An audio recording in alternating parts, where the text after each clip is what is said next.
Halo semuanya, apa kabar? Jumpa kembali dengan saya Ray Jeffrin.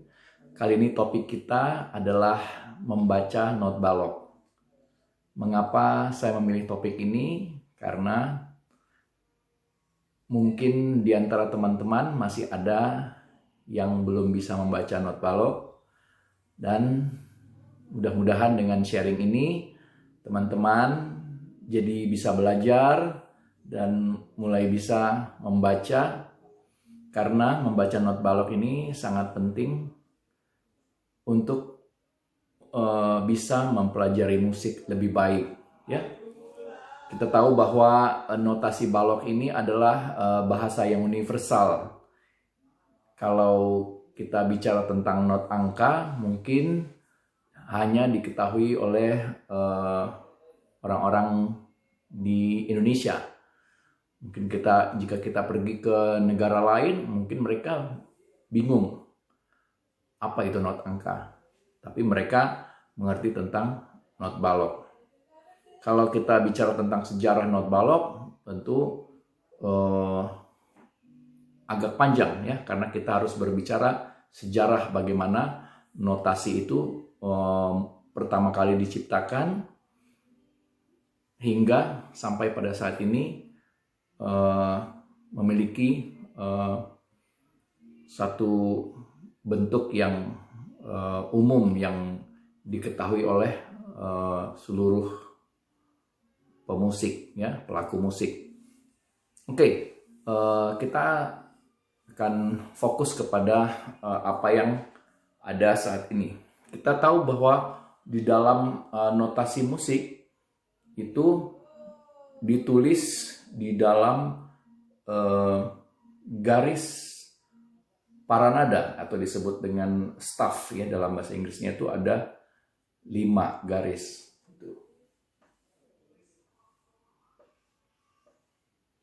Nah, seperti itu, 5 garis, dihitungnya itu dari bawah 1, 2, 3, 4, 5 ke atas. Nah, ini disinilah tempat not diletakkan, bisa di garis atau di spasi. Di garis atau di spasi. Bisa juga di bawahnya, ya, dengan bantuan garis bantu. Tapi sebelum kita masuk ke sana, kita harus tahu bahwa garis paranada ini harus dilengkapi dulu dengan kunci, ya. Misalnya di dalam musik itu ada kunci G, ya, atau dalam bahasa Inggris disebut dengan treble clef. Seperti ini, treble clef. Nah, mudah-mudahan bisa melihat. Nah, ini adalah kunci G, ya, treble clef atau disebut dengan G clef atau kunci G, ya.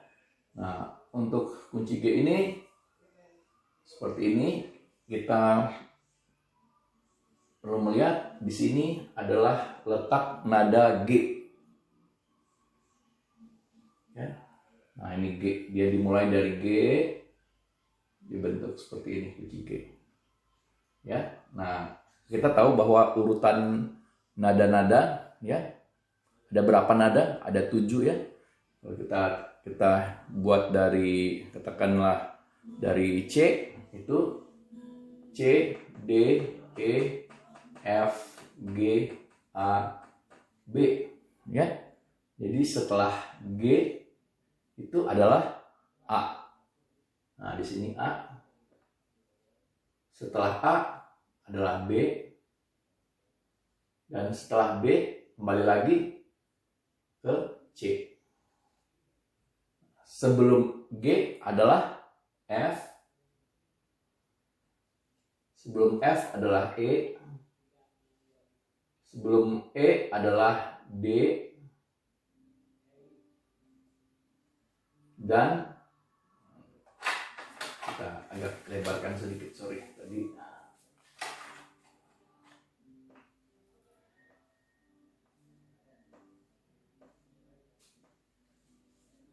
Ya, dan di bawah D adalah C. Nah, karena dia ada di sini, kita letakkan di garis batu. Dan di sini adalah C.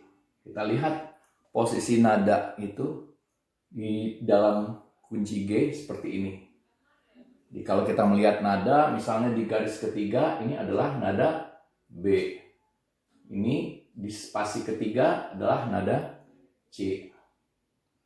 Nah, ini dinamakan middle C atau nada C tengah. Ya. Nah, di bawahnya itu bagaimana menggambarkan not? Di bawahnya ada kunci F.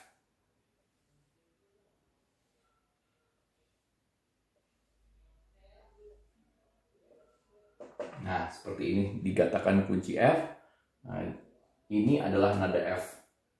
Ya, di sini adalah nada F. Nah, ini F saya buat. Nah, tahu berarti setelah nada F adalah nada G. Setelah nada G adalah A. Setelah A adalah B. Ya. Nah, di atasnya B adalah C tadi ini. Ya.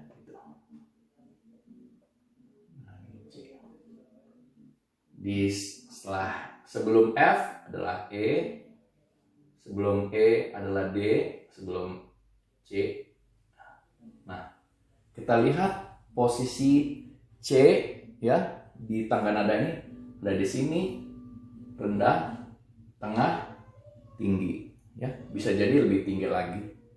Nah, seperti ini. Ini dasar dulu ya. Di samping kunci treble clef, bass clef ada tanda kunci yang lain atau disebut dengan kunci tenor atau kunci alto yang bentuknya yang seperti ini ya. Tapi kali ini kita tidak akan membahasnya ya, seperti ini. Kita bahas di lain waktu. Kita akan fokus ke ini karena biasanya untuk vokal, untuk musik vokal kita menggunakan tangga nada dalam kunci G dan kunci F. Khusus untuk sopran alto biasanya menggunakan kunci G, sedangkan bass biasanya menggunakan ini, ditulis dalam kunci F ya, seperti ini. Nah, ini adalah tangga nada C. Tangga nada C mayor ya.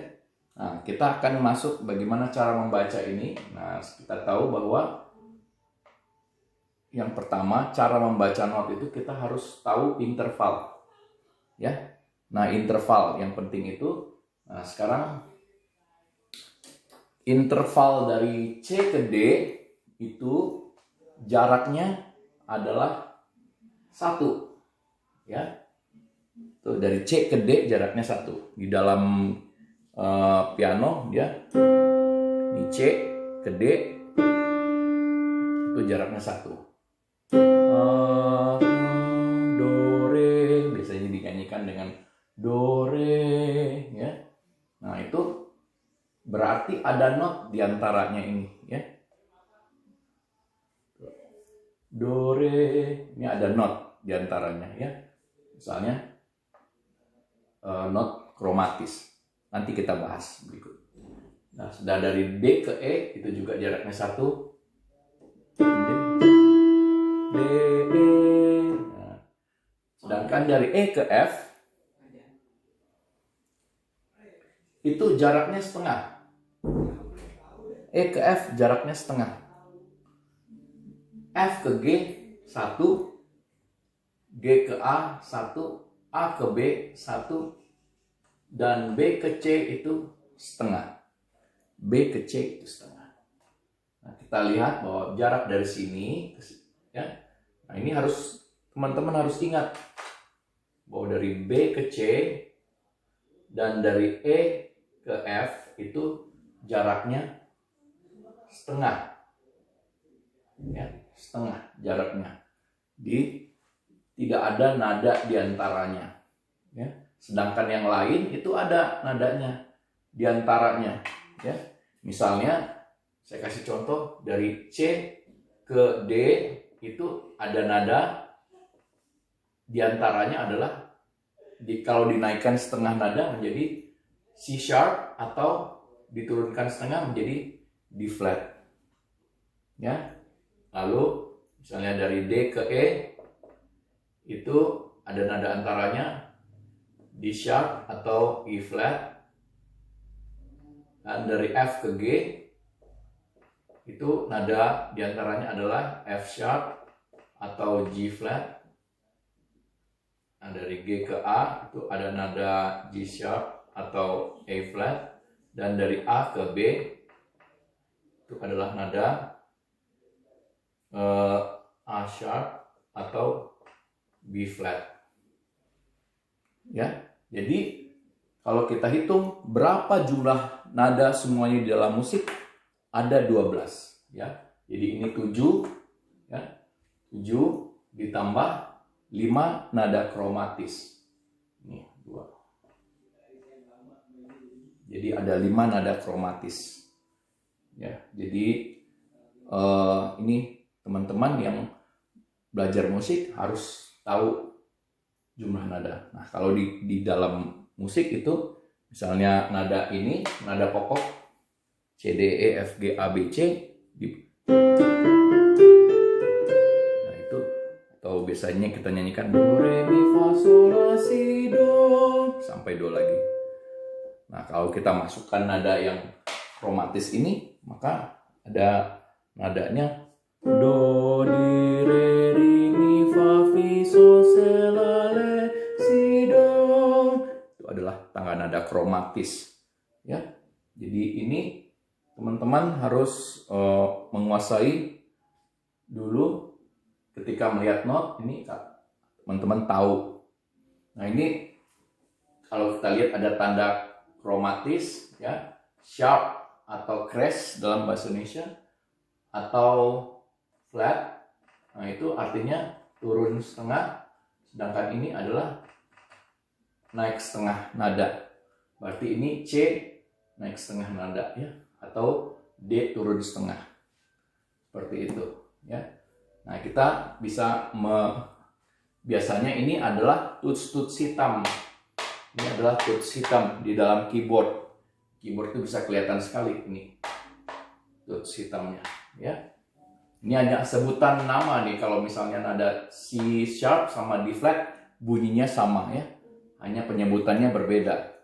Kalau C naik setengah jadi C sharp, D turun setengah jadi D flat. Ya, seperti ini.